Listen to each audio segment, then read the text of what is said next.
Hey my friends, how's it going? It's Ultimus, and today I thought it would be fun to release a video going over some of the features that are coming out in Legion that I am most excited about. I went recently and did my top 5 things I thought Warlords of Draenor did right, and I figured, why the heck not? Let's do the same thing but talk about what we got upcoming in Legion. So what we got playing in the background for you is just some Temple of Kot Mogu we had going on with some guildies during the holiday BG event, just for kicks and giggles. So no fancy top-ranked play here, just good old BG goodness. First, before we get started, I wanted to mention this is not going to be a top 5 as much as this is going to be kind of a some of just overall favorite features and then some honorable mentions as well. These are going to be in a specific order though, so I'm listing them from the least to the most favorite. So here we go. Coming in at number 6 for this list of things I'm looking forward to most in Legion is Demon Hunters. Now, you might be wondering why Demon Hunters are so far up on the list and not farther down, because let me say this, I am extremely excited for them. I have been hoping for a Demon Hunter class since Burning Crusade, which is when, to me at least, when I was younger, seemed to be the most logical place to drop them. So the fact that we're getting them now I think is really cool. I like the class mechanics that we've seen presented so far. The double jump looks sick. Being able to see through walls and invisible targets looks dope. Their massive AoE burst looks crazy, and I'm excited to see how they function in PvP. However, as exciting as a new class is, the game can survive and do well without a new class. If the core game mechanics and content is good enough, then you don't need a new class to make the game exciting or engaging, though they are nice. So that is why Demon Hunters are so far back on the list and not closer towards the front. Lore-wise, I think it's awesome that they're keeping them strictly to elves, blood elves, and night elves. It wouldn't make much sense to do anything else, so I'm very happy with that. Overall, the game mechanics for them look really cool, and I'm excited to get my hands on them and see what they look like. So yeah, Demon Hunters for sure, a big deal, and it's exciting to see what that's going to look like. Coming in at number 5 for my things I am looking forward to most with Legion is the questing and leveling system. This is hands down one of the coolest features, to me at least, that I think I've heard Blizzard introduced in a long time, at least since the gear system they added in Warlords of Draenor that allowed you to swap between specs with basically one set of gear aside from off pieces. But the new questing and leveling system allows you to quest with your friends no matter what zone you're in and what level they're in, essentially. Because all of the mobs and the quest are going to scale to your level and your friend's level. So you could be level 105 or so and they're level 108.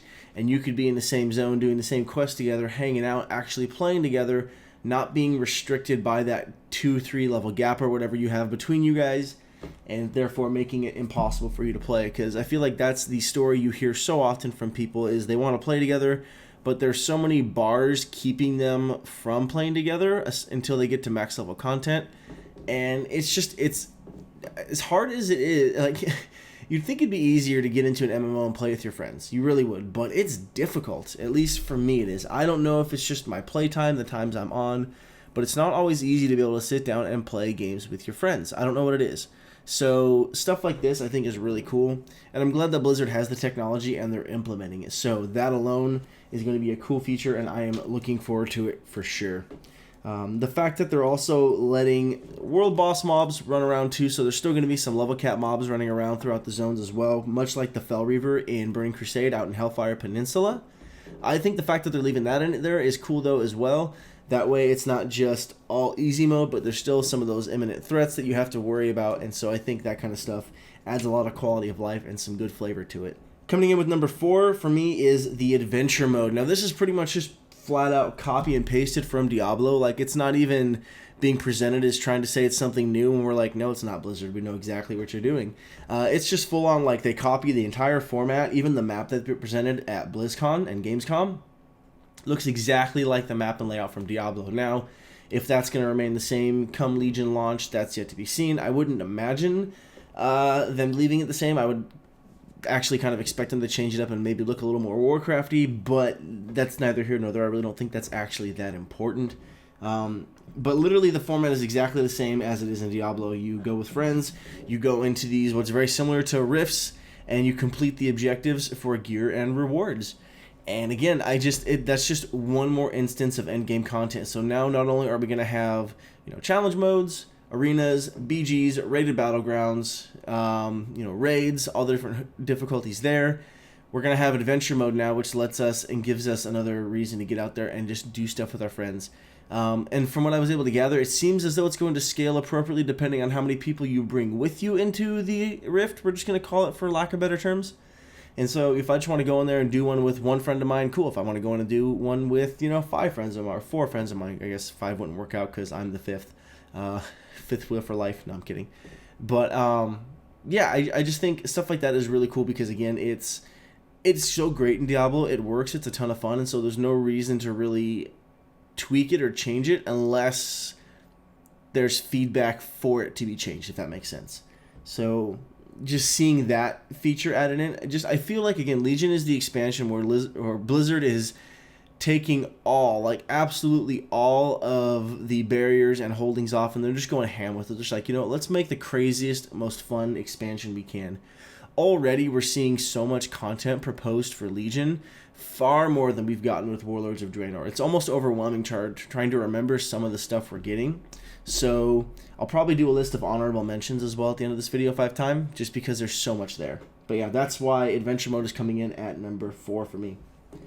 Number 3 is the Transmog System. Transmog System is huge. Everybody loves transmogs. We spend half of our time hunting transmogs when we're not doing our main objective that we do, whether you're a PvPer or a raider. If you're not doing those, obviously you're not always arenaing or raiding. And so what are you going to do to fill that time? Leveling alts maybe, professions, probably not anymore. Transmog hunting and or mount hunting. Usually they go hand in hand together. And so the new Transmog interface looks gorgeous. The way it's functioning, basically once you have a piece of gear, and I'm pretty sure you have to equip it, very much like Diablo, you have access to this. So you no longer have to keep a bank full of gear for transmogging, and it goes cross character. So if you unlock a piece of plate on your warrior, you're able to use it on your Death Knight and your paladin, as long as it's not, warrior restricted. That kind of stuff is super cool. I think it's awesome. And so you're seeing Blizzard getting really intuitive, I think, with just their system and making it a lot more streamlined. And I think with that is going to come a lot more excitement and just being able to put that all together, especially because we're also seeing them add to that interface the collections tab or the set tab. So you can have preset sets. Like one example they showed was for the rogue. They had the one set up that made him look like a pirate. And so they had all of their transmog pieces set up on that one set, much like we have our equipment sets in our character tab. It's just for transmog. And so you just one click that, it transmogs all your stuff, you save it, you pay the gold, you're done. And so they're not just adding the interface that lets you see all your stuff you can transmog in there and there, but being able to save sets, I think, is just a genius idea. And it's really cool to see that Blizzard isn't just adding this feature and saying, okay, here it is, but they're actually going the extra mile, I think, with it, and seeing how intuitive and fluid they can make it. Note on transmogs, they did confirm that for a price of gold, now we don't know how much that gold cost is going to be, but if you've completed challenge modes on one of your character, the Warlords of Draenor challenge modes, if you've completed them on one of your character, you can pay a fee of gold and unlock those weapons on your other characters. So I don't need to go through on challenge modes and on my Death Knight to unlock those weapons, or my Shaman, or whatever it is. So that's kind of exciting to me. Maybe it's easy mode and it's totally casual. I don't know. I don't care. I completed them once. I had fun with it. I got the bragging rights, and that's all that really matters to me. I got it on my main. I'm rocking that Great Fire, that great sword. I forget the name. The massive sword I'm using right now in this video, and I love it. But the fact that I'm able to then just use the massive amounts of gold I have sitting around just as a gold sink, just, hey, here you go. Now I can have it on my other characters. I think that's cool. So it's kind of nice to see that Blizzard gave us some feedback on the challenge mode stuff as well. Not sure what the gear from MOP is going to be, though. That's what I'm waiting to hear back. I don't know if they've confirmed or denied that at all. I should probably do a little more research on that. But that's why the Transmog System is sitting at number 3 for me. Coming in at number 2 is the Artifact System. This, honestly, I know this has a lot of people concerned, because there's some good concerns for it. Using one weapon through an entire expansion seems kind of scary. But I like it. I do. I like it a lot. I like that each of us specs, not just classes, again, but every spec is having its own unique artifact weapon, that is going to come decked out with a butt ton of skins that you can recolor, and you know there's just going to be skins upon skins for rewards throughout the game. They're already teasing alternate weapon models for the weapons, so like for the arms warrior, you have the sword.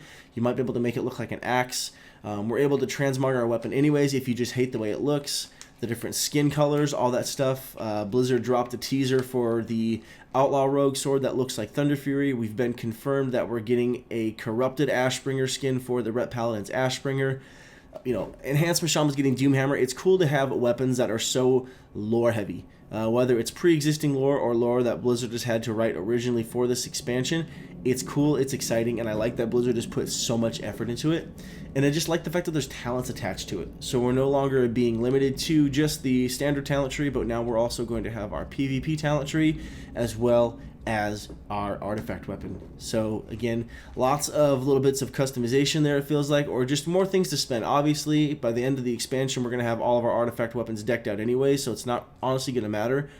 But it was like those little old talent points that we used to get back in the day that put the tiny little bits of hit and stuff like that in there. It was arbitrary, but it felt like you were accomplishing something. And so it's cool to see that coming back.